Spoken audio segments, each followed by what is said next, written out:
ధ్వంసం చేస్తున్నప్పటికీ కూడా, రౌడీజం పాలన జరుగుతున్నప్పుడు కూడా వాటన్నిటిని కూడా ఒక స్ట్రీమ్ లైన్ చేసి ఈ రోజున శాంతి పద్ధతుల్లో ఈరోజు రాష్ట్రాన్ని మళ్ళీ గాడి మీద పెట్టినటువంటి ప్రభుత్వం చంద్రబాబు నాయుడు గారి ప్రభుత్వం.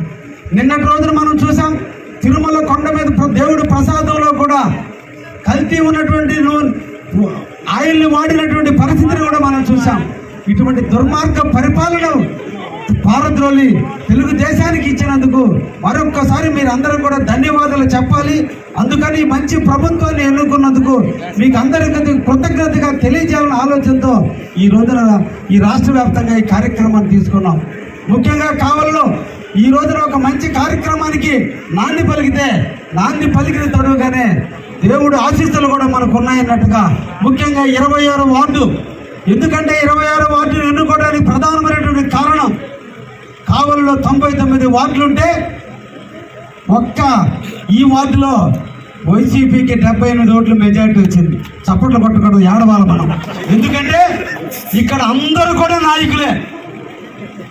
ఇలా స్థాయిలు వార్డులకు పనికిరావు, కానీ ఎక్కడెక్కడో తిరిగి ఏదో చించాలనుకుంటున్నారు. తమ్ముళ్ళు, అన్నలు, తెలియజేస్తున్నా, ఏడుండేది కావ్య, చూసుకుందాం. హైడ్రా స్టార్ట్ అయింది, కృష్ణారెడ్డి హైడ్రా స్టార్ట్ అయింది.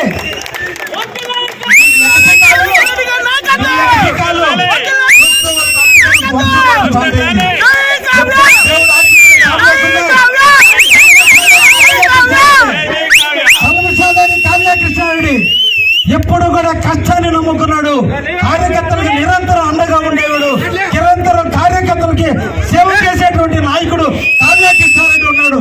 కానీ ఎగసికాలు పనికిరావు, ఈ వర్గాలు పనికిరావు, కులాలు లేదు, మతాలు లేదు, వర్గాలు లేదు. కావలిలో ఉండేది ఒకే ఒక తెలుగుదేశం, అది చంద్రబాబు తెలుగుదేశమే. ఈ కావలి తెలుగుదేశం అడ్డ, ఈ అడ్డలో ఎగసికాలు పడితే అర్థంగా నరకడానికి కూడా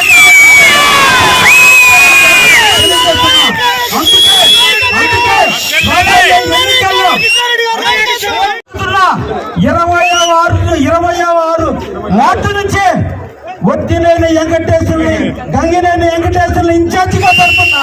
ఇక్కడ ఉండే అది గంగినేని వెంకటేశ్వరుని నాయకత్వం రాబోతుంది. ఇక్కడ ఎవరైనా రావాలంటే గంగినేని వెంకటేశ్వర నాయకత్వంలోనే నా దగ్గరకు రావాలి. అది జరిగి తీరుతుంది. ఒకే నాయకత్వం కింద పనిచేస్తున్నాం.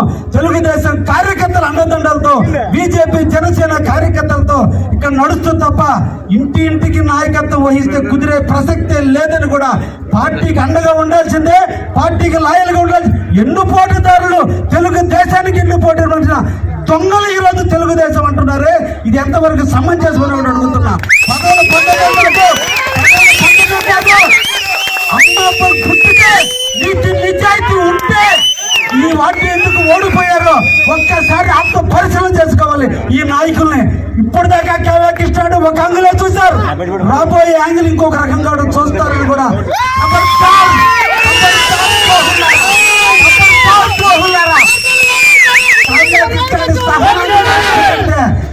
మీ అబ్బ తరం కూడా కాదని కూడా హెచ్చరిస్తాం.